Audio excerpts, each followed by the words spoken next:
কেকের চারে ধারে বেড়া দিনু যাতে বরকি এসে আমার কেকত মুখ দেওয়া না পারে। যাই হোক, এই কামটা করতে আমার এত ফাইন লাগে, এই জিনিসটা এগুলো টেনা তুলতে কি সুন্দরকে বেড়ার মতো। তো দেখো এখন আমি বেড়ার উপরে ফুলের গাছ লাগাচ্ছি, মানে বাগান করবো।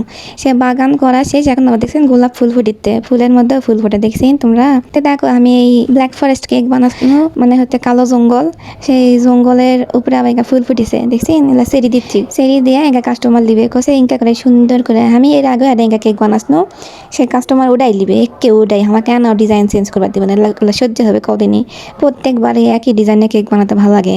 তো যাই হোক, লিবে কি আর করার।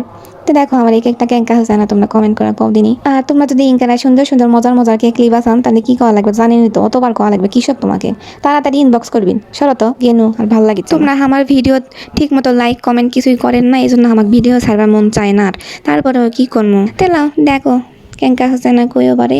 তোমাকে একটা কমেন্ট দেখলে আমার মনে এত শান্তি লাগে। তোমরা যদি বুঝলেন নি তাহলে তোমরা এঁকে ইফটার মতো খালি ভিডিও দেখা চলে গেলেন না নি। থাকো গেনু, আর লাগলে তাড়াতাড়ি ইনবক্স করো। Tata, bye bye.